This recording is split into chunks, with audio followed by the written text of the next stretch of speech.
Boys and girls, ladies and gentlemen, welcome back to today's episode of the VIP Play Today show. It is a beautiful Friday, April 25th, and we've got quite an episode here for you today. I'll be joined shortly by my co-hosts, Robert Kowalski and Will Heflin of VIP Play. I'm Jacob Schrader, and today we have an incredibly special guest for the VIP Play Today show. We've got Liam Spence of the Savannah Bananas. Really cool. If you know about the Savannah Bananas, I'm sure you do. They're the new wave in baseball. Essentially, it's the Harlem Globetrotters brought back for baseball. Kind of a crazy, just crazy that it just started maybe during COVID around then and has become so popular. So I'm incredibly excited to talk to Liam about what it's like to be a Savannah Banana. I was a baseball player myself, not at Liam's level, and certainly not good enough at the trick plays to be on the Bananas. But will be really cool to hear from him. And then we've got a ton of news and we've got the NBA playoffs. We've got the NFL draft round 1 last night to discuss. And it should be a lot of fun today. So we'll look forward to Liam joining us. And before then, we've got a ton to talk about with the draft. We had some trades last night. And then obviously we've got 2 or 3 games so far in the first round of the NBA playoffs and the NHL playoffs as well. So lots to discuss. And if you're new to this stream, if you're new to the VIP Play Today show, we are launching our brand new sports book, VIP Play Today. No, the app is called VIP Play. This show is VIP Play Today. But the VIP Play app will be launching in early May, exclusive to Tennessee. And for the first time ever, you'll be able to bet assured with the VIP guarantee. The app will have more than 200 plus leagues to bet on. And with live betting and live same game parlays and micro betting, we're destroying this notion of live now and bringing you live always, because with all the extra leagues and more betting content we'll have on the app, there will always be a live bet to make. So forget live now and welcome to live always. Additionally, every bet you make on VIP Play will earn you entries into our monthly Players Club sweepstakes.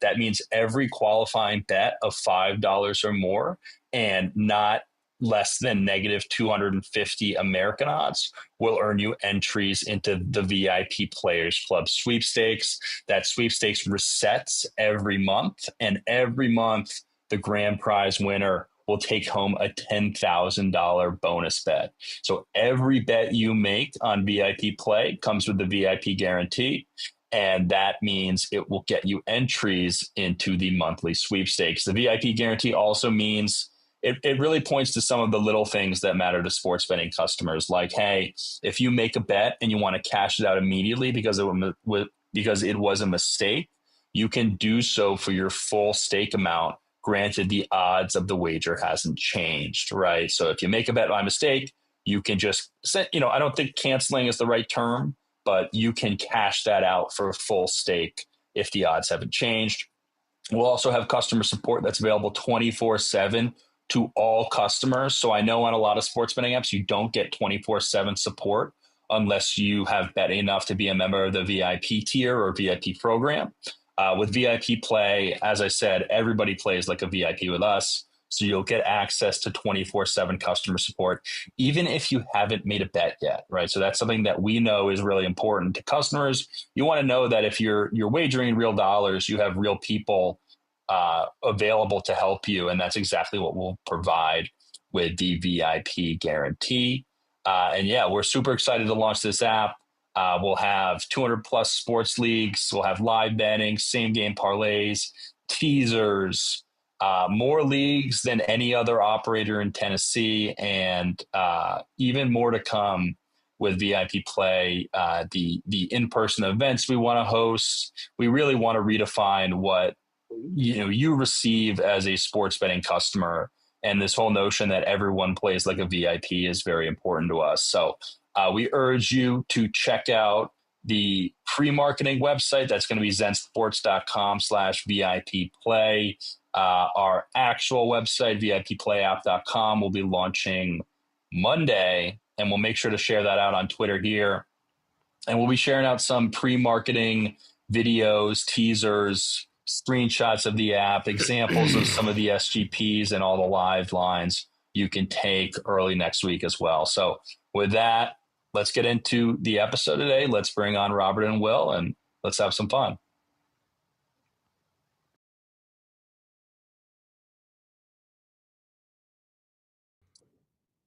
Robert, Will, how you doing today? Good, man. How are you? Good. There we go. Despite me being in black, but now my video's up. I'm great. That's good. Ready for a great episode. Thanks, Jacob. We've got a lot to talk about.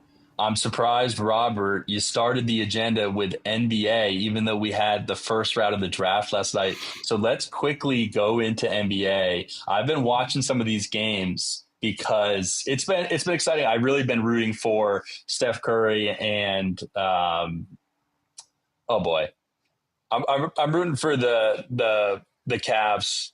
Jesus Christ, I'm rooting for the Lakers to play Steph Curry and the Warriors. But tell us about the first round of the NBA playoffs, Robert. What have you seen so far? What do you want to open this segment with and talk about? Yeah, of course, I want to talk about the NFL draft. But I mean, look, at the same time, I'm not going to just go ahead and pass along the side of where we're currently at on our sports calendar, the NBA playoffs, and NHL, of course, is a whole nother category. But for the things that I wanted to mention, at the very least, with where we're at right now, obviously there's some things that I looked at over the course of this entire season that I'm constantly adjusting, thinking about. Okay, well, player injuries, additions via free agency or trade, and that all comes to a wonderful stew that I create called my power rankings, right? And so I put my final stamp on what I thought was going to be the layout of the playoffs, and well, some things kind of look surprising, some things really didn't. The ones that I think the ones that probably jumped out the most, that might probably have some people raising their hands like, hey, didn't you actually say that this team's supposed to be a lot better? The ones that were probably closest to home is, man, is Memphis really that bad, or is OKC really, really that good? I think I know what my answer is here, but Will, how about we start off with you here? What do you think the Grizzlies have done wrong here in the first 3 games of the series? I mean, they're right there on the cliff right now. What can they do to turn this around and pick up a win here? Well, I saw just before we jumped on that Ja Morant is ruled out for Game 4. So the answer is nothing they can do. And I think it's a little bit of both. OKC being really, really good, ready to take that next step, and what that next step equates to, whether it's making the conference finals, winning the conference finals, making a run at the entire thing, or just making it, to the final series. They look the part, but I think the Grizzlies deserve a little bit of credit in that they haven't been great. And OKC's been better late in games, and they've been able to just kind of outclass them a little bit, and they're just the better team. And in a 7-game series, sometimes you see the lesser team snag a game or two, but OKC is handling business, and I think they'll wrap it up in Game 4, especially without Ja. Yeah, Jacob, we opened up the last.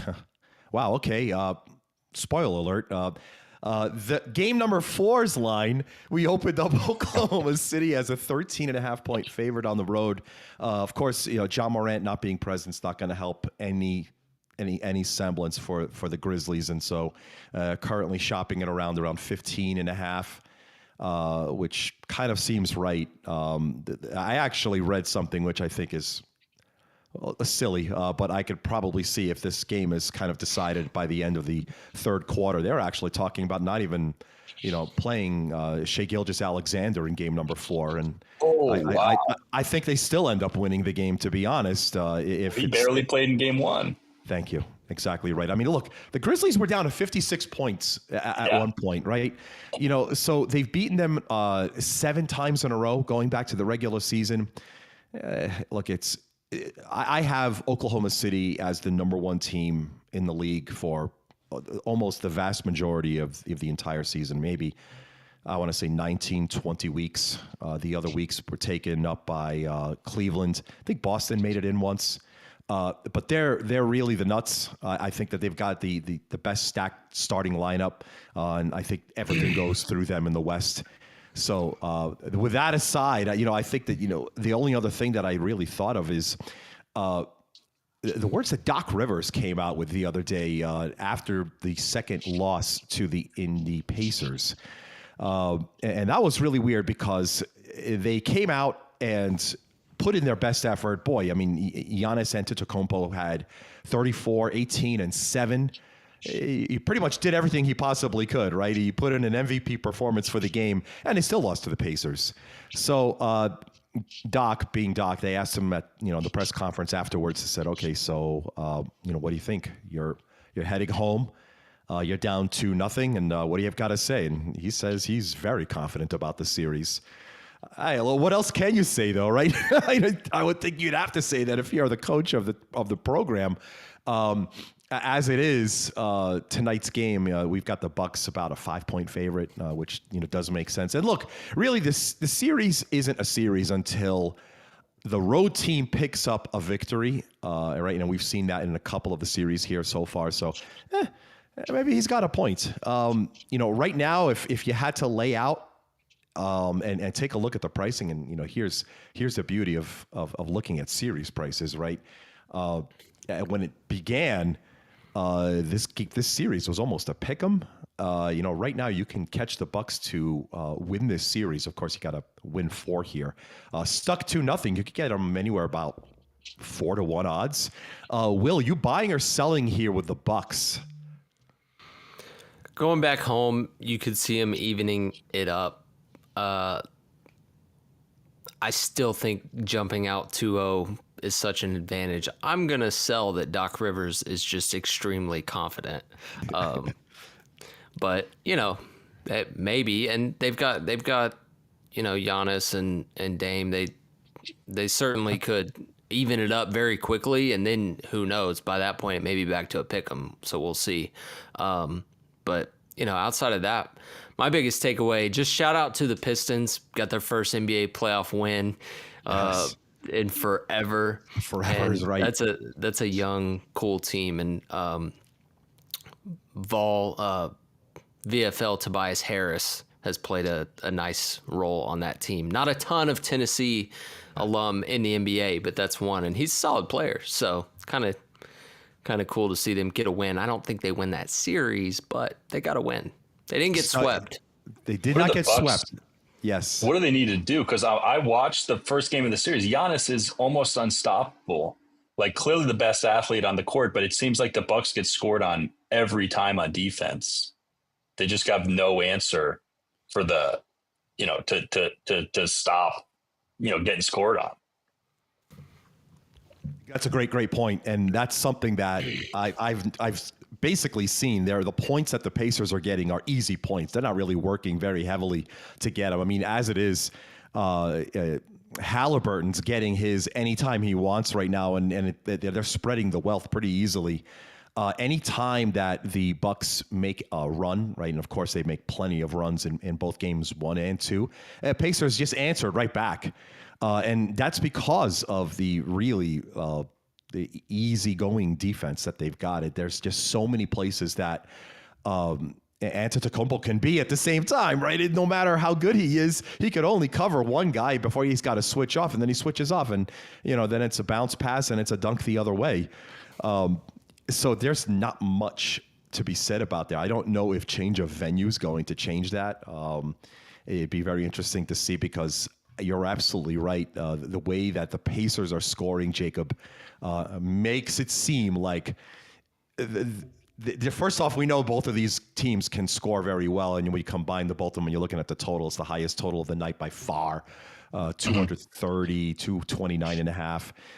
So they're definitely going to get their points, and that's probably going to be maybe an advantage towards the Pacers. I would like to see this go a little bit deeper than with the direction that it's going in right now, but I would probably think that it's going to tighten up in the way I would probably figure NBA playoffs go, especially in the first round. I could see Giannis being so frustrated, just doing everything he could on offense and then just having nothing left on defense and getting scored on time and time again. The last series I want to dive into is the Lakers, because they got blown out in the first game, blown out like crazy. I think they're favored by 6.5. They lose by, 30. And then they didn't blow them out the second game, but they were up by a ton early. It came back a little bit close. Where do we see this series going? The Lakers are actually underdogs in Minnesota either today or tomorrow. Yep. It's tonight they are 3.5 dogs at Minnesota, and that's also very, very telling. It just kind of shows you the strength that there is in a home court advantage. I think this all comes back to the night that the trade happened, right? I said the first thing, I'm like, well, this is going to be exciting, but darn it, they can't play any defense, right? And when they don't score, they're going to get really whooped. So, here we are, and I'm really obviously, looking at the way the games have played themselves out. Games 1, and then the adjustment that the Lakers made into game 2, which is pretty significant. There's no stopping Luka Doncic, by the way. They put every single starter on him, including Rudy Gobert. And Rudy Gobert was just absolutely clowned. There's nothing... Nothing was they there could do to stop him. adjustment just giving Luka the ball every time? Because that's what it kind of seemed like at the beginning of the game. It's probably the case, right? Just have him for 48 minutes. He's got to hold the ball for like as many possessions as humanly possible. If you go down the court and that ball doesn't go into his hand, you're getting benched, right? Everything has to go through Doncic. I mean, that's what you kind of got him for, and I would think that's the case. The funny thing is that the series, there's nothing easy, right? In these NBA series, doesn't matter if it's a really huge favorite or otherwise. The series price is what I'm really interested in. And right now, of course, it's tied, 1 apiece. It's a coin flip series price. Not what I expected, but Minnesota is this kind of team. I think that if Minnesota picks up this win tonight, it could spell the end of the LA Lakers. Oh man, that would be tough. Just not what the NBA probably wants to see. No. Yep. No. What do we got on Jimmy Butler? Oof. Playoff Jimmy. That looked pretty bad, didn't it? I always say to myself, okay, let me watch this injury and then just see it happen again, and then just for giggles, let me just go and watch it one more time. I really didn't like the fact that this happened and it looked like it was intentional, right? Eamon Thompson obviously was involved in it, and I didn't like the way it played itself out. It's really looked like he just got undercut, and now he's got pretty much pelvis damage, and how do you move, much less play basketball with an injured pelvis? So thankfully the game's Saturday, right? And it's questionable and not doubtful right now. So we'll see what happens in 24 hours time. But I think that if he does play, it's not going to look good unless we see a really marked difference in morning practice before the game. Mm-hmm. And then we see him in the layup line. If I don't see him moving the way I expect him to see, we could be seeing a pretty decent Houston victory there. Absolutely. Last thing I'll say on... Go ahead, Will. I was just going to say it was a weird play. It was kind of hard to tell. Yeah. Like, I don't think he got pushed, but I don't know that he didn't stumble kind of underneath. I always try to give the benefit of the doubt when it's something like that to the guy who did it, but it didn't look great. No, so we'll see. It's hard to tell you. Those plays are moving so fast. You always, as a fan, are thinking it's intentional, And you see it all the time in the NFL. And then you realize how these guys are moving 20 miles an hour. They have no time to adjust. So wish the best for him. That what I was going to bring up is I feel like, I know you can bet on, the point spread of the series. Like, hey, if it's 4-3, that's a 1.5 or 1 point spread. Can you bet on the total points scored in a series, right? Like the spread, hey, 27.5. I think over the 5-game series, the Lakers will score more than 28 points more than their opponent. In this case, the Timberwolves. Absolutely. Of course. Not only can you set, a series handicap on points, but you could probably even, go ahead and punch together a set of totals. The thing is obviously you'd probably have to think to yourself, okay, if this game, if you set a number, right, you're clearly looking at really zeroing in and knowing what this series is going to go. Like for example, let's just take one example, the Oklahoma City Thunder, which is also bad because even if we predicted the sweep, you can't predict this level of like smackdown, right? With how much that they've been covering the spread by, but that's the beauty of it. You could estimate, just off of power rankings, and then make small adjustments from game to game. But yeah, no one saw this level of a victory, of a margin of victory, and is what I'm trying to say. So yeah, I mean, you could do it, but you sure would have to make quite an adjustment as you go from series to series. As you climb up the ladder towards the very end of it. Cool. I think we'll look forward to seeing some of those bet types on VIP play. So that's the NBA. And now we're moving on to the NFL draft, which was last night. First round was last night. And Robert, you're telling us here that for the first time since 1967, the original, the NFL, every NFL team owned their original first round pick going into draft day for the first time since 1967. That didn't last very long. It actually lasted one pick. Browns trade with the Jags, move back. Jags take Travis Hunter second overall. Worth it? What do you think? I got plenty, but we did not see this coming. I didn't see this coming until about 30 minutes before the draft began. Will, did you see Cleveland dealing this pick at all? No, but I didn't. Yeah. I didn't hate it. It seems somewhat logical, which is surprising for Cleveland. But if you're not sold on how you want to use Travis Hunter, or you like Cleveland did, get another first round pick out of it, then totally fine with it. And then to see him use it on Graham to bolster the defensive line interior, which is what you needed. You have Myles Garrett, so taking Abdul Carter, he wasn't available, but he was available at your original slot. So, it seems like a logical thing to do if you're not completely sold on Travis Hunter on one side of the ball, the other, or both. Which I think Jacksonville is going to use them both ways. I think that was the first tidbit of information I saw, and I think they were pretty bought into him. I mean, traded a lot to get him. Let's be real. They traded multiple first-round picks and a second this year.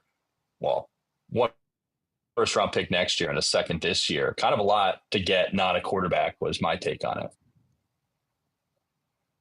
Good point. Look, at the same time, I thought that when you have an opportunity to add a unicorn to your franchise, you do it. Let's take a look at we'll call back to something we talked about a month ago on Travis Hunter. Jacksonville's pass defense last year was number 32 in EPA, 32 in explosive pass defense, 32 in yards per attempt. He's a massive addition, and just an absolute freak. So the question now is what we talked about several weeks ago. how do we see Travis Hunter being used? We kind of thought about it from a game perspective, and we're talking about Travis Hunter getting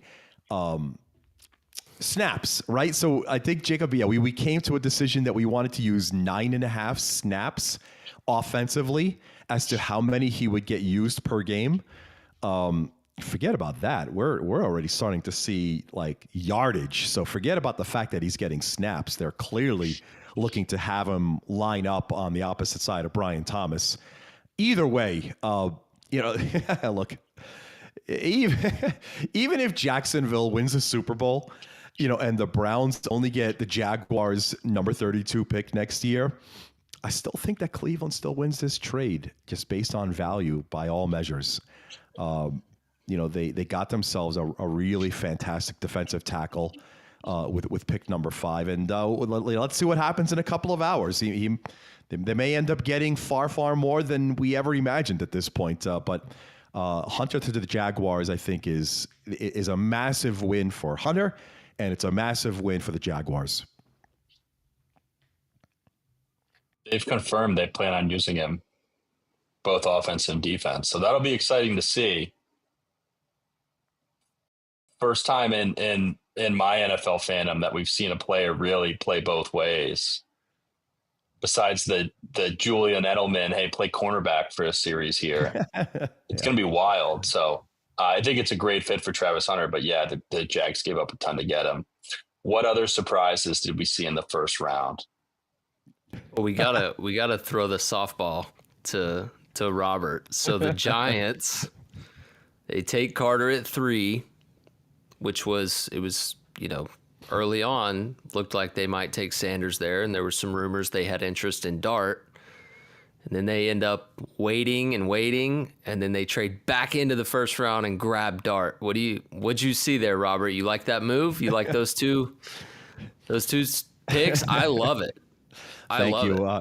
If this was a pitch, my back leg is as back to the box as possible, as I want to absolutely lay into this one. Thank you.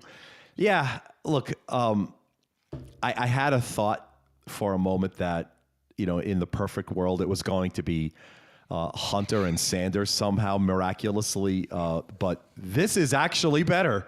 I really do feel that. Abdul Carter, he's an absolute alpha. Landing on the defensive side. I honestly think I really think that they've got a top 3, the New York Giants, a top 3 front 4. And that's probably not even much of a stretch right there. I think Carter is going to have an immediate impact, a day 1 starter. I've seen some comparisons to some current NFL players. I don't want to go and use those for comparatives. You probably have read them anyway. I still think that he ends up in the absolute final bucket for defensive rookie player of the year. I think he picks up plenty of sacks, and I really hope that he's going to be as healthy as I could possibly imagine him going into this regular season. And then so with that, I was just perfectly happy just watching the rest of the draft unfold until we find out that a trade happens at number 25, and I hear the New York Giants. I'm like, here we go. Well, let me grab my coffee and then see if I'm ready for this. And they announced Jackson Dart. My phone couldn't stop vibrating, from text messages back east. And I really think that they did themselves a massive service because they acquired a player that I feel is, if forced, probably NFL ready in week 1. But what makes me really happy is that the setup that they currently have makes it even better for Dart. The question that I have is, right, so, okay, there's Russ Wilson, who's probably more of a conservative kind of an offensive scheme that he's more comfortable with at this point in his career. And then, of course, Jameis Winston, maybe a little bit more, into taking chances from what we saw last year in his career. But the most important thing is that Daboll has Jackson Dart, and my biggest concern is not so much the future of the franchise. We know the future is going to be Dart for as long as we can have him. I honestly think that the question is, what happens if the New York Giants perform to expectations? 7 wins, 6 wins is where I probably have them penciled in right now. So that's not a good year, right? You're not making the playoffs. You're back into the draft with a high pick. I would really hope to think that ownership says, you know what, Dayball, we get it. You have as long a leash as you can. Let's move on now, because both Russ Wilson and Jameis Winston have 1-year contracts. And so with 1 year in, we take a look now at, the following season with starting Jackson Dart. I know a lot of opinions to the other. I actually even had one of my colleagues say we'd like to see him start week number 5. I told That's oddly him, specific. I know. I told him I would like to take you on the over for the max limit if I could. Whatever the So max you think limit. they should sit Jackson Dart for the entirety of the first season? I do. I really do. I think that they should seat him for the entirety of the season. There is, as opposed to some other franchises. Now, maybe I have a different perspective, right? And the way you want to look at the way this team goes. And sure, maybe you might see, Wilson fail and fall flat on his face. Maybe Winston comes in, he falls flat on his face. And they're like, well, look, what's the use, right? We're 2-8. What's the use of playing, these quarterbacks that aren't here at all? So at that point, all right, let's give it to Dart and give him some reps. And so this way he actually does have a live game experience going into his first full season. I can see that perspective too. The thing that I'm happy about is that there's a comfort level. Like, I know that the New York Giants will not succeed this year. I'm okay with this. Well, I'm not okay with it, actually. For the future. I'm very excited for the future. The future's bright. I think that's right. When quarterbacks who are drafted don't play their first year, it's generally because they have an incumbent starter who's performing well and the team is good. I find it really hard to believe Dart won't get any snaps this year because I don't think the Giants will be that great. You'll have Jameis, you'll have Russell. That's such a crazy quarterback locker room. You've got two guys that are kind of polar opposites in Jameis and Russell. And then you've got this rookie Jackson Dart coming in, who is obviously expected to be the starter in the future. Just a crazy dynamic going on there. But as you said, you're excited for the future. I want to break down what you said earlier. Sure. About the New York Giants. You're claiming they have a top 3 defensive front 4 with Abdul Carter coming on now. Break that down for us and why you think the front 4 will be so dominant. I would probably look at just the makeup of the defensive, the team passing and the rushing stats, right? And so obviously the ones that I kept looking at were just from a total defense perspective. I mean, the Eagles were really spectacular. I don't see that changing. I still think that they're number 1. By the way, can we just hit on that for a second while we were looking at the layout? How does this happen every year? How do the Eagles keep doing this with pick 31? They end up was it the linebacker Jihad Campbell? He's like the number 1 linebacker. How does this happen? How does the NFL keep letting the Eagles do this? Right? They just keep getting these incredible talents, like the top of their class at that position. And just I don't know. Okay. So I would say, with total defense, I would go with, Eagles would have to be there. I would probably look at maybe the Titans. Jets looked really good. I would probably look at, just from a rushing defense, obviously Baltimore, Minnesota, Denver even looked really good.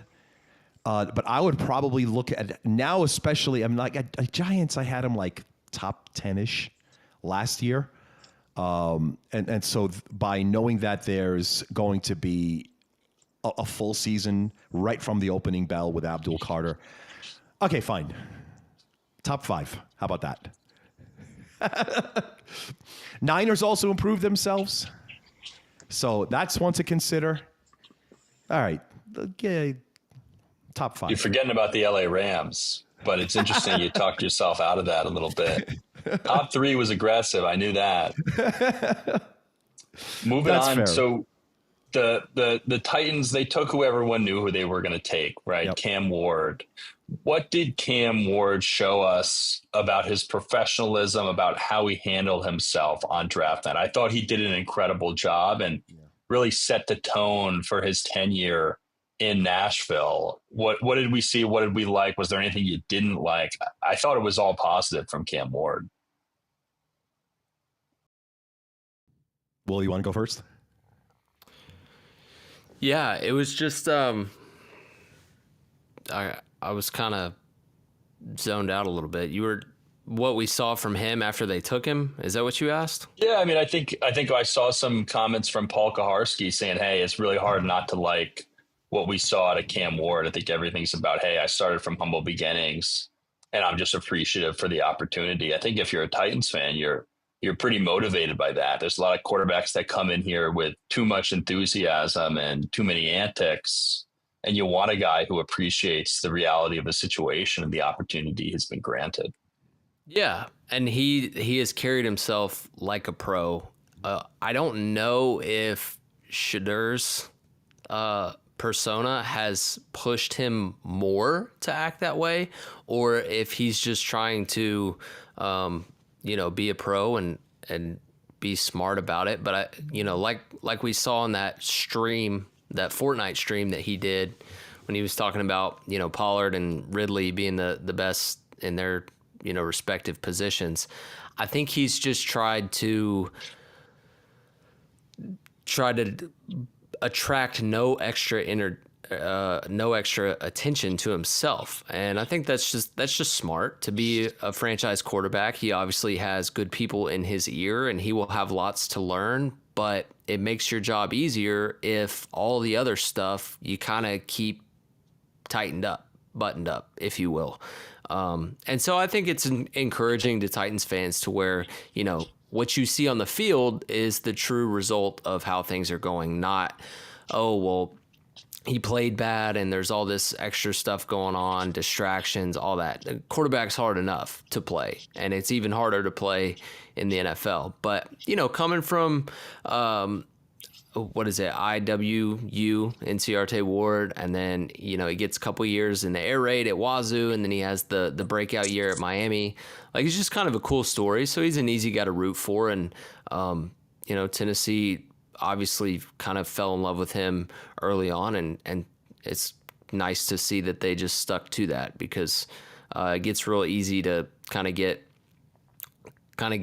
nervous or anxious on draft day, and you start getting offers and it can spiral on you very quick. So overall, it seemed like a nothing burger, but for them to just execute the pick and then Cam Ward to kind of handle it the way he did was encouraging if you're a Tennessee fan. But one of the other interesting picks I thought was Loveland going before Warren. I know they were kind of 1A, 1B at tight end, but I kind of always liked Warren, and maybe it's just because he played in, a little bit better of an offense. Loveland had a big year the previous year. But, for two tight ends to go before two receivers, I know Travis Hunter, you could kind of consider, you're definitely going to consider him a receiver. So you had him and McMillan, but, McMillan went, and then Loveland, and then Warren before the next receiver, which was Igbuka from Ohio State. It was just kind of interesting.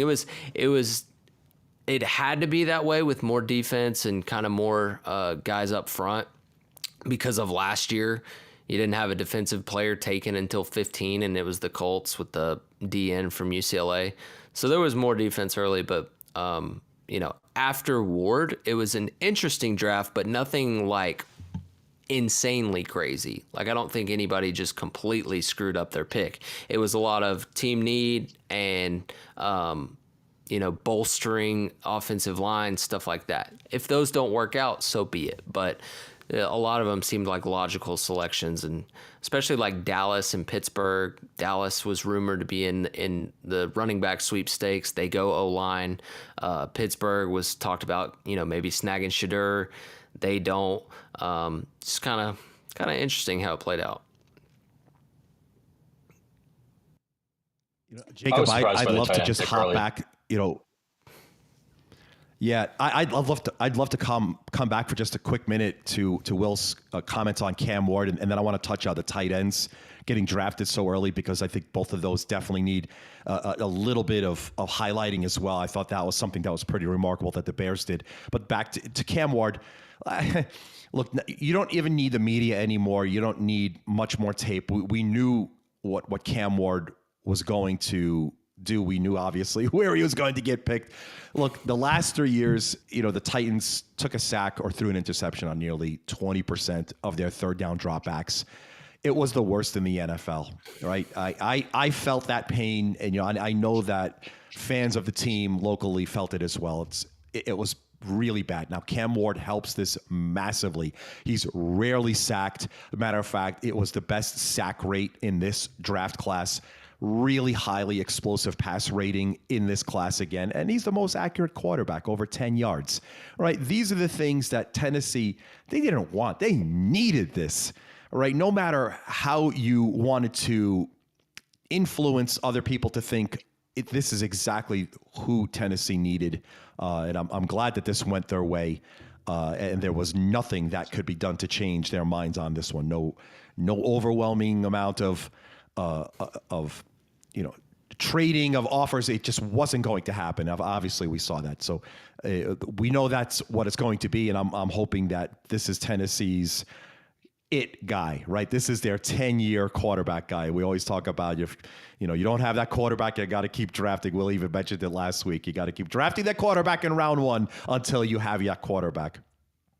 Or trading for that quarterback in the first round, like the New York Giants. Okay, but I digress. I wanted to talk a little bit about Loveland and Warren getting drafted. And so I looked at Loveland getting picked, and I don't know if this was far more of a mixtape that went out, and they really wanted to make sure everyone had eyes and understood just how talented Loveland is, out of Michigan, and he really is.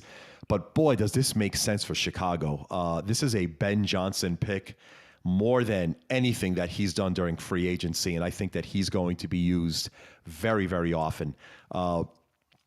If I had to make an adjustment already on the Chicago Bears, on their season win total, I would raise it a half to the up, just off of their first round pick. And I know this is an awful lot of weight putting on just a rookie tight end, but it was sorely missed. I think it was a position that Chicago has not used in, I don't know how long.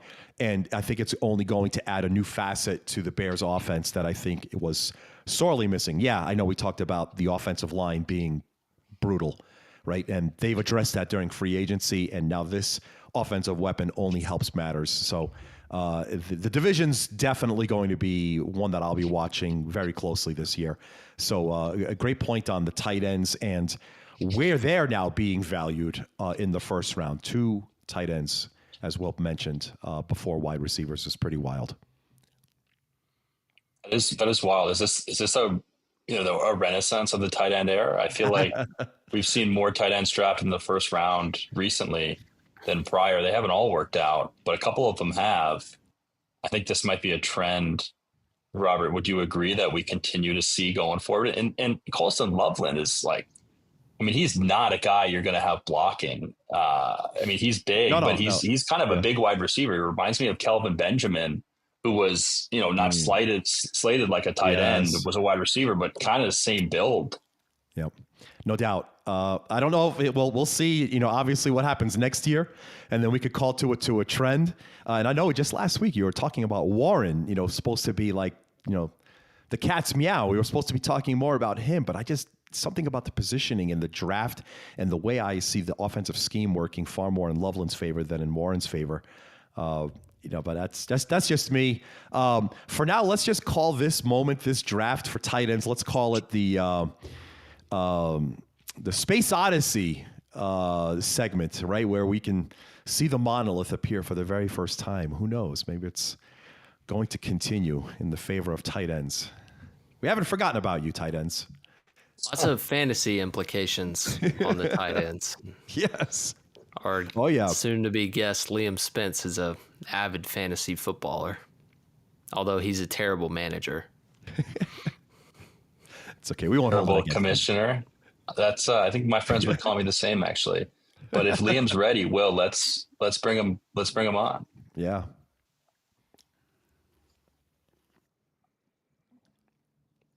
What's up, guys? What's up, mate? How we doing? Doing well. What I can't believe city are you just you took in? a shot at me like that, by the way. I know. When you couldn't defend yourself. Yeah. Where are you at currently? Savannah, Georgia. Makes a lot of sense. It's beautiful. Are you still the newest member of Banana Ball? There's probably like 20 actually new guys this year, 25 maybe, but yeah, it's we all came out at the same time, so it was pretty exciting. Nice. So for those that don't know Liam was a shortstop at the University of Tennessee. We played together in 20 and 21. And then Liam spent the last, 2.5 seasons in the Chicago Cubs organization and is now a part of the Savannah Bananas, which is like the hottest thing in baseball. You are on the Firefighters. Correct, yes. Correct? So you're Correct. you're the competition. Yeah, we're their rivals. What's that been like so far? What's the schedule look like? Where all are you guys going? Because I imagine it's just like a one big party train rolling, from town to town. Well, it's only been about 2 to 3 weeks I've been out here, but I have loved every bit of it. From the guys, the coaches, to the practices, to all the fan kind of stuff. It's been just unbelievable. And our schedule is crazy. I think it's like 16-ish weeks, something like that, maybe more. But we play in about 11 big league stadiums, so 12 big league stadiums, something like that. And we start out in Kansas City at Kauffman Stadium, May 23rd. So it's pretty exciting. I'm excited to check out those stadiums. That's cool. Do you guys have any in Tennessee? Unfortunately not this year, but hopefully one day. They're playing in the Clemson football stadium tomorrow night. And playing Neyland Stadium one day would be pretty cool if that ever happened. Yeah, that would be sick. That'd be unreal. So we were touching on the NFL draft. Obviously, the second round's tonight. You're a big fantasy football guy. For an Aussie, a little bit of ball. A lot of it. I'd go as far as saying a lot of it. But what was your biggest takeaway from the draft? Maybe it doesn't even have to be fantasy implications, but like I don't even know who your NFL team is. Who do you root for? I'm a Jags guy, Jacksonville Jags. I'm a Duval kind of guy, so I'm pretty psyched to see Travis Hunter come out to Duval. And I mean, guy plays both sides of the ball. I can't wait to see how that goes out. You thought that was a smart trade? If it was me and my fantasy team, I don't know if I would have gone that far, but I'm excited to see how it pans out for sure. I like the aggressiveness that we're trying to bring, and we'll see how it goes. There you go. Well, Jacob, Robert, before we throw the 5 burning at him, do you guys have any pressing questions about Banana Ball or kangaroos or what? I certainly do. Yeah, I'm really excited, Liam, that you could join us here today. Jacob, if I could start off, for me to know that, first off, Banana Ball unto itself is a phenomenon that we've only been blessed with just for a few years, right? We haven't seen anything like this before. And, I always found that baseball eventually could always redefine itself. to bring itself closer to the fans. And this is exactly what the league has done. And this circuit that you're on, Liam, is something that's as unique as anything in sport. What exactly, if let's just go first from just the cultural differences and the style of play. When you grew up, did you play baseball from a really young age back home? And then how did it translate to the game here in the States? Yeah, well, I was kind of born into the game. I have two older brothers who were 8 and 10 when I was born, and they both were playing t-ball at that time, like Little League, and so I was kind of just born right into it. Like it was the only thing I knew of. Like it was just the biggest thing for me, and so I started off as young as I could. And by the time I was in high school, like there was three. I went to an all-boy high school, and there was three kids that played baseball in the whole high school. So we didn't have like any high school teams or anything like that. Just had to kind of play your club ball on the weekend, and then I was lucky enough just to follow my brother's footsteps to college, and it's kind of just taken off from there, being able to just go to a junior college in Arizona called Central Arizona, and then on to Tennessee, and yeah, I've just been blessed.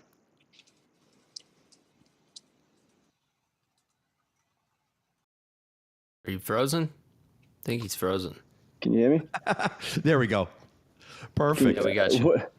Sorry, where did it cut out at? Oh, no worries. No, You're we good. got. I think we we heard got it. everything there. That was no. brilliant. That was brilliant. Yeah. So with the play that, of course, that you're part of it, and I know it's only been just a few weeks that you've been with the firefighters. What would you say would probably be some of the more memorable moments on the field during gameplay that you could remember? Something that may not normally occur during a I don't know, let's just say a Major League Baseball game over the course of 9 innings. Right. Well, I mean, we've only done 2 scrimmages so far, but I've seen a guy having a bat on a unicycle. I've seen backflip catches, like it, and that's not even the half of it. The things that these guys are doing is it's wild, and it's just truly fun to be around, and it's just the energy that it brings when you see something like a guy having a bat on a unicycle. It's just like and music's pumping, and the energy is just unmatched, and it's just so much fun. So, what's going to be like? Do you have a hidden baseball talent that will kind of be your calling card, or are you going to have to learn something? Or Oh, I'm gonna have to learn a bunch. These guys, they have so many tricks in their back pocket that I mean, we practice every day, and like it's definitely one of those growing pains things, and just figure out your own identity, trying to be your own character in a sense where you just have your own identity, and we'll work on the trick plays. We'll see if I can bring out something that's Australian. I'm always happy to hear ideas if you think an Aussie, like kicking the footy, like kicking the baseball, whatever it is. But yeah, we'll see. This is really, really clever, and I love this time that we have with you, Liam. So I still do have a few more questions in regards to the game that you grew up to love and how it translated here to the States, because this is on 2 different levels, right? For one, just banana ball into itself is something that I'm wildly intrigued by, and I love watching, at least on TV. I can't wait to actually catch my first game. And, despite me being way out west, I'm out here in Nevada. And so we're hoping that you guys make the trip out here to either California or, even fortunately, somewhere closer to me. How do you see the role that you have, right? And then the teammates that you have, management, everyone that's involved with the BBCL influence. How do you think that this is going to help grow the game's reach globally, even more beyond just where we are here in the States? I'm sure all your family and all your friends back home, are watching in or tuning in or streaming however they can to see your at-bats and your games. But how do you think that this is going to play itself out just from a league perspective? Have you thought about that? Yeah, I've thought about it a little bit. And just to go back, we play in Anaheim, San Diego, and Colorado at those 3 big league stadiums. So I'm not too familiar with the geographical of the America, but I don't know how close. Count me in for the Anaheim game. Can't wait to see that on the schedule. So, I don't. I mean, there's so many ways that it can go, and I personally, I went to my first Banana Bowl game 2 weeks ago, just the one out here in Georgia, and it is a whole 2 hours of just fun, like just nonstop. Like I don't even the ways the trajectory of the league could go anywhere, but wherever it's going to go, I'm excited to see what it has, because I know they want to see how many teams they can get in and have a big world tour, whatever that exactly means. But I can definitely see it going over into other countries, and just it's one of those things that even if you don't like baseball, I guarantee that you're going to like to go there and just spend the 2 hours. Like, you don't even need to watch baseball. You're going to have fun. So I think that's how it impacts so many more people into the game of baseball, because you don't need to like or enjoy watching baseball to have fun at a Bananas game. No doubt. No doubt. You know, Liam, look, you're obviously wildly physically talented. You're gifted with an incredible amount of athletic ability, right? Obviously, with the position that you play, coupled with the fact that you know that there's an allowance for some creativity, even that adds to the breadth and the scale of how you get to present this game in your style. What personal goals do you think you may have set for yourself for this coming season? You know, both maybe on the stat sheet and just your overall development as a pro player. I want to at least do one trick play a game, whatever it is. I that's on defense. I wanted to at least just pull off one thing a game, whatever that is, as simple as if it's between the legs or whatever.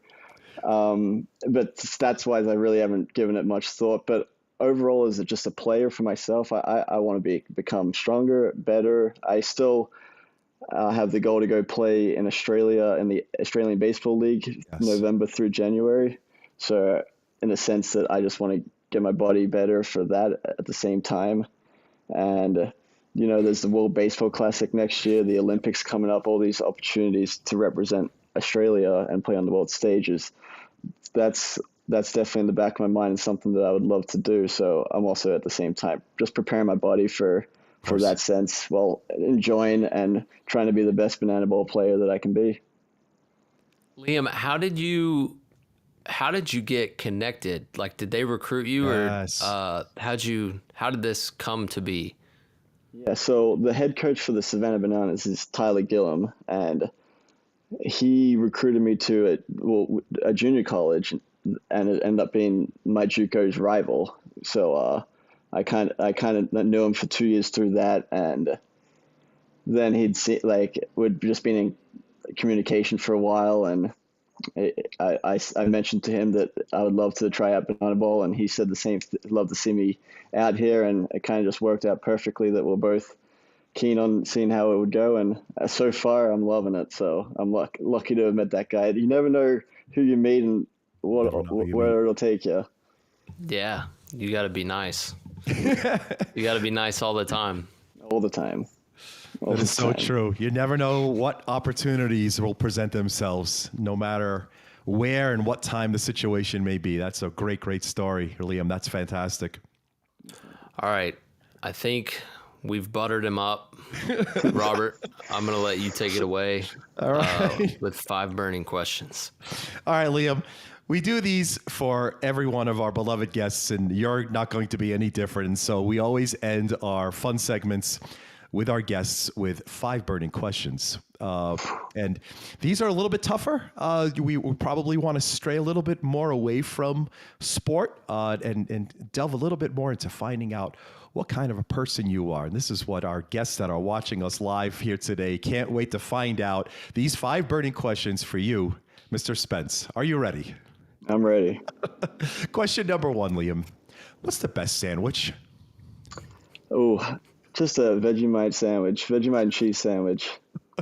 Okay. Somehow I felt that this was going to be the case when I knew you were going to join us. For our guests watching stateside, go ahead and describe the Vegemite sandwich, please. If I had to compare it to something, I would probably say like soy sauce kind of taste, and mixed with the cheese and the bread, Oh, I don't even know how I would describe it, honestly. I really like it though. Will, I think we just have our entry shot to number one position right here, right now. Hard to compete with that. I don't know that I've ever even heard of a Vegemite sandwich. So. I just through me being dated, I've heard of Vegemite sandwiches thanks to a really let's call it a classic rock band, Men at Work, telling me about the origins of the Vegemite sandwich. So That's right. okay, Liam, number 2. What's the one thing that you own that you really should throw out? That's a good question. I can't tell you I was ready for a question like this, to be honest.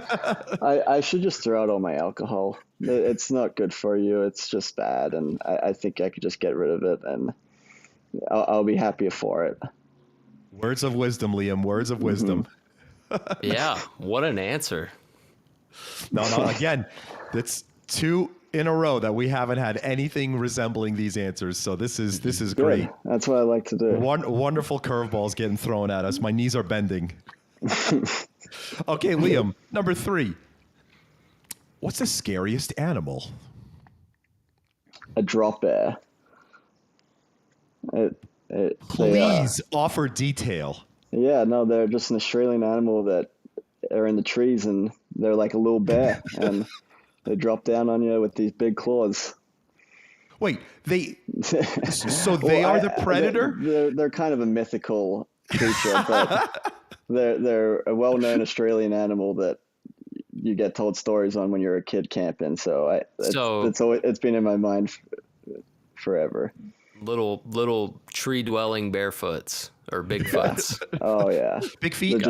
They drop from the trees as you walk down and claw your face. Gotcha. Oh no. I had nightmares when I was a 12-year-old when I heard about the drop bears. So ever since then. Will, I totally get this. When I was young, I was told of Baba Yaga, to stay away from Baba Yaga. If you misbehave, Baba Yaga is going to come and get you. So I completely understand this. And now I have unlocked a new fear. So thank you, Liam. That's awesome. Just don't go on the trees. That's pretty much it. Okay, Liam, question number 4. Have you ever asked someone for their autograph?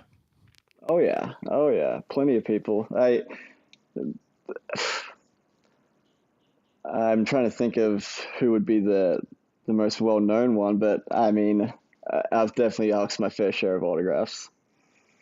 Well, who was the most recent you asked? Sure. Besides Garrett Crochet, when you asked him for his. Yeah, no, that we're just keeping that one for a while. I would say the most recent, his name's Rickson Wingrove. He's a player he's my locker buddy. I had to get his signature. He's the Australian team's first baseman. So. Oh, nice. He's big time out there. Excellent. Can't wait to see. Absolutely. I can't. Just as a season go. I mean, look, time always just flies way too fast, at least for me. And I'm really anticipating not only just this baseball season, but everything that becomes international. And you mentioned the national team and the World Baseball Classic is something I can't wait to watch as well. So really looking forward to seeing how it all develops out for you and for your teammates and for the country for that matter. So we've got 4 in the books. We've got 1 left for you, Liam. I always save this one for last because it just makes sense to put a nice tidy bow on it. Liam, you only get to listen to 1 song for the rest of your life. What is it? I think I'm going to have to go with a song that's very nostalgic to me, that brings back a lot of good memories, and it'd be Mr. Brightside. Nice. That's nice. Or a close second, Timber by Kesha. Okay. Yeah. Close second. A lot of good memories when I hear those 2 songs. So. This all just makes complete and total sense. Why would you want to have a song, Will, that doesn't evoke that kind of emotion, or at least thought process? It's got to be a good vibe song if it's the only one that you can ever have. Right. Because if you're down, a slow song is not going to help you out. But Oh, no. a good Mr. Brightside is, there's never a wrong situation for Mr. Brightside, is what I'm hearing, is what I'm being told. Right. Liam, we're so honored to have you on our VIP Play Today show. And I'm thrilled to hear how you came to be on the team and all the things that are going to happen. I will definitely be watching far more baseball this year, and what better way to, slide away from something a little bit more traditional than to watch some banana ball, especially with games involving the firefighters. So, Liam, if we can go ahead and wrap up today, we're so thankful that you're here. And what I'd probably just like to end with is, how can our guests find you, whether it's on social media or otherwise? Yeah. So my ex Twitter is Liam Spence 15. And my Instagram is liam.spence_. And I just appreciate you having me on the show today. I had a great time. It was nice to meet you and great to see you again, Hef. It's always a pleasure. Always is. I'm excited to watch the draft again tonight and get the old group chat fired up, talking about it. It was interesting because the actual draft didn't have quite as many fantasy draft implications as, typically a first round would. Like, there's going to be a lot happen tonight that will impact first round of dynasty league drafts and, rookie of the year odds and, who knows, maybe offensive defensive player of the year, or maybe MVP odds. Probably not. But, from the season totals and receiving yards and rushing yards and touchdown passes, all that stuff will definitely factor in what goes on the next 2 days. And then obviously from a fantasy side, I know we got to get that dynasty draft fired up sooner rather than later. And Liam actually holds my first rounder this year. We're not going to talk about what I received for that first rounder. No. Hold on. No. I'm paying attention. I'm reading some notes here, but I'm paying attention. Now you have to do it. Okay. Let's just say this right up front. And then Liam, I'll let you go because I know you got a busy schedule as well. Yes, I admit I actually did have to trade away at the time the rights to Patrick Mahomes because I was making a playoff push and I needed some active quarterback by the name just so happens to be Alex Smith. So yeah, I have to live with that one forever. What happened here? Why did you have to give up a pick here, Will? Mine wasn't nearly as bad as that. No. Not nearly as bad. I was Liam, our first year of the dynasty was this past year, and Liam from the draft day said, I'm building for the future. I'm taking young guys and I'm going to trade any veterans that I have for picks. And I went with the opposite route. I had some guys start hot, was going to make a run at the title. I ended up finishing second, so it almost worked out. But it was like, what, Liam, week 3 maybe? Yeah. I needed some help at running back. And I gave away I knew it would be a late first rounder. It ended up being like the 1-8, I believe, 1-9 for Ramondre Stevenson. But the it helped you get Patriots to running where back. Now they did. Yeah, they did pass on Genty, so maybe I have, and then they got Will Campbell, so maybe I have one more year of he's not the worst, but if the offense is better, there may be some more touchdown upside there. So we'll see. But I've got the Bengals trio, and with Chase Brown, Jamar Chase, and Joe Burrow, it's a super flex league. So, I have a chance to win the league again this year, but Liam is quite set. He's got several first round picks and he's got a lot of young talent. So. It's a dynasty, mate. You gotta build for the future. I think exactly personally, just to give you a little bit of help, I think you should trade Chase Brown before the Bengals draft the running back tonight. You think so? I think you should. Just is that Is that like trade him to you or? Yes, No, yes, no, exactly. Yes, for maybe, like, but nah. I'm just trying to help you out. Just trying to help you out. Yeah, we'll I look into feel it. that, but I'm going to take it with a Those grain like of salt. actual love right there, Will. I could Yeah. feel it. Yes, he's helping you out, trying to get you back. Hey, Oh, thanks for the time, Liam. It's No, always thank you. good catching up with you. no doubt, Liam. Yeah, and I was just told by our producer, thankfully, your handle, your X handle is actually in the description of our broadcast. So for those of you listening in, you go ahead and just pull up the broadcast details. You'll see Liam's X account attached right there, so you could go ahead and find him on X. And then once again, awesome time. Thank you so much, Liam. No, thank you. I appreciate it. I appreciate you having me on. It's again Liam Spence, everybody. Thank you so much. He's the man.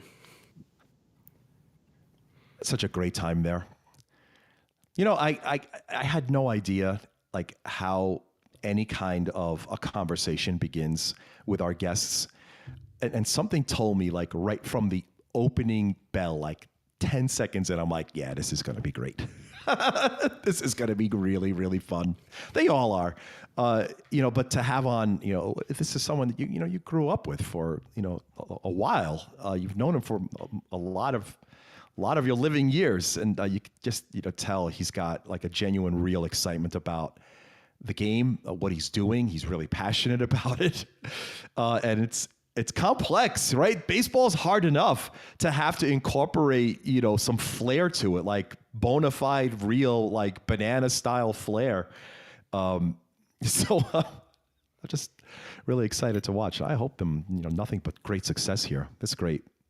Yeah, and look, baseball is hard, and not everybody's path looks the same. So for Liam to have the opportunity to extend his clock, do something like that, and still, have an opportunity to get back into,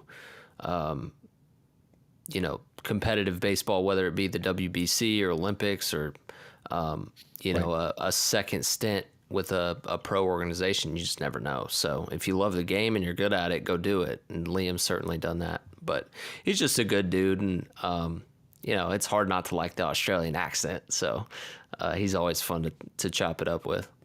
I do something that I rarely, if ever, mention here. Well, it'll be mentioned here on the show, and I don't even know if anyone else knows, but I do freelance voiceover work. And it's fun. It's something that I enjoy because it allows me to continue to read wherever I can. And then that's the beautiful thing, right? To show a different dialect or better yet, just a different accent to a voice is something I really enjoy. And so when I heard the Australian accent, I'm like, man, I can't even fake that. That's just way, way too good. It's just it's just a great flow and tempo to it, and I just really enjoy listening to it. That a nice a classic British accent is something that I really enjoy, and then of course it's whatever people may think about it in the general public. Yeah, I was born in Brooklyn, so every once in a while you'll hear that come out. Probably a lot easier than the others. Yeah, well, being I'm an East Tennessee guy, so I definitely hear it, and you probably hear my Yes. Southern twang at times. too. But you know what? That's what makes the world great. Is everybody Beautiful. sounds Beautiful. different, and they're all great. Whatever your accent is at home, be proud of it. Own it. Proud of it. 'Cause it sounds Absolutely. great to somebody. Culture is always something that I can't get enough of, and so that was extra fun to have him on board and listen to his story, right? And that's what this segment was about. I can't believe, it always happens. It's already like we've been on. It's already 10 after 2 here locally.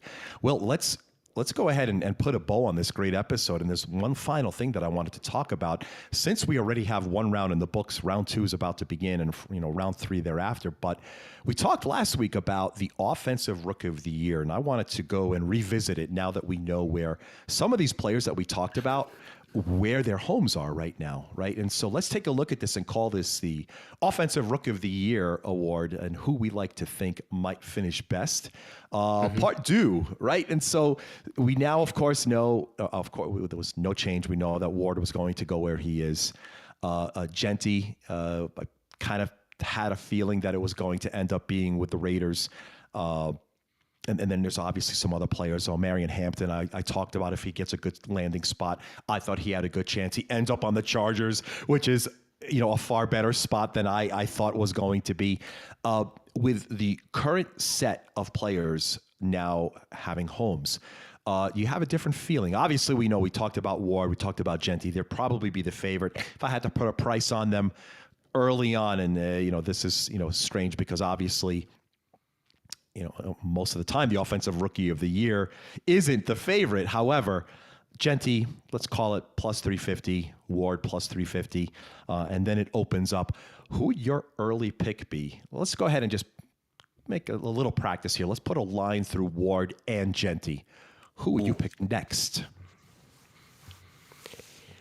I love the fit in Tampa Bay for Ibuka. Yep.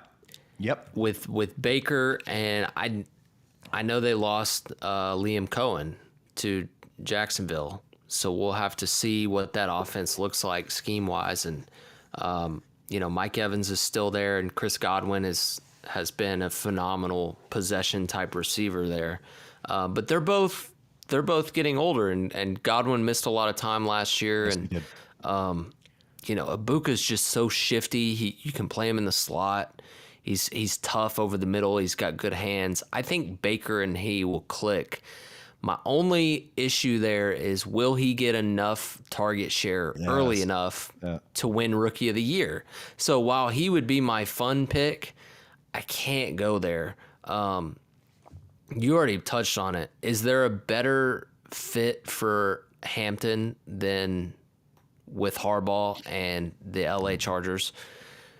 Who I don't think Gus Edwards is there anymore. I think Dobbins may have been on a 1-year contract as well. Now, we'll see. Again, if they kind of like to split carries, Genty is going to be the main horse from day one in Vegas. I don't think either of the tight ends will get enough target share like Brock Bowers did to even be in the conversation, because there's so much around Loveland in Chicago, and there's so much. Well, Warren's got quarterback issues in Indy. It's going to be a run first offense anyways.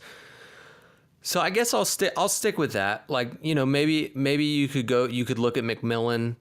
Bryce Young made strides last year. That's a decent landing spot. If you're just talking putting up numbers in year one, like, he's going to be thrown into the fire. He has to. But my, logical pick and most realistic, I'll go Amari and Hampton. Wow, that's great. I have to agree with you. I'm actually not even going to have this turn into a he said, she said. I really like that selection as well. And that was going to be my pick if it wasn't going to be one of the top two picks. You're absolutely right. I think Genty's going to get an incredible amount of carries. I think he's going to be a success right from day one. I would hope to think that, Coach Pete and the team adds more offensive support, maybe from the line perspective from rounds 2, 3, and 4 to help even more bolster that offense. I mean, obviously, Bowers is going to be incredible. I think the whole offense just collectively gets better. With Geno Smith, Bowers is going to have a better season. I really think that Genty's going to have an incredible year. And they may end up stealing far more thunder just from a media perspective than, even Ward, who's, the number one pick and is kind of being counted on to do everything for, Tennessee right from the very first practice. But you mentioned the tight ends right now. If we had to take a price, we'd probably be looking at Loveland around 25-1. Warren, the same price for the Colts. But yeah, all of these players obviously are going to have themselves set up for success because they were drafted early. That's what I really am anticipating here. Yeah, I think the defensive Rookie of the Year would be much tougher to decide on. Agreed. You could look at Abdul Carter. It's easy to turn to pass rusher, but there were more in the first round this year than last year. Tennessee guy James Pierce Jr. goes to the Falcons, and they drafted. Did Walker? Yeah, Walker basically fell in their lap. They couldn't pass him up. And then obviously Graham for the interior in Cleveland goes number 5. And then the other Michigan, Kenneth Grant goes in the early first round as well. First round. A lot of D line in the first round. Niners took a D lineman. Shamar Stewart went in the first round from Texas A&M, very twitchy guy. So we'll see, but that would be much harder to predict. I guess you kind of have to see who earns a starting job, because even a first rounder is not a shoe-in to start on the defensive side of the ball as much as on the offensive side, unless it's, a quarterback's not a shoe-in to start. It just depends on the situation. Cam Ward is, but Dart is not. Dart is not. Even Dart I is will not, say, which is a good thing. It's a good thing. I agree with you. Yeah, I completely agree there as well. Will, we had ourselves, quite the show today. I want to thank everyone for putting this great episode together. Obviously, we talked at the very top. Jacob mentioning we are on the absolute precipice of launching the VIP Play app. Look forward to all of that in all of the leagues. It's he says it, and I'll echo it. It's clearly over 200 different leagues to choose from right from the opening day. There'll be opportunities to look into our menu 24/7. We'll have something there that's, whether it's coming up pre-match or live, you'll be able to jump in and have a look at everything that we're going to have to offer, and that's just literally right around the corner. I want to thank everyone again for joining in and seeing our great segment unfold itself. And again, very special thanks to Liam Spence for joining us and sharing a little bit of insight into how he got himself into the game of baseball and where he is today with the banana ball baseball circuit, something I'm definitely looking forward to. So hope you all enjoyed the show today. As you know exactly where to find us. You'll find us right back here every single week at the same time. Thank you all so much for joining us. For Will Heflin, for myself, for Jacob Schrader, thank you all so much for joining us on the VIP Play Today show. Have yourself a great weekend.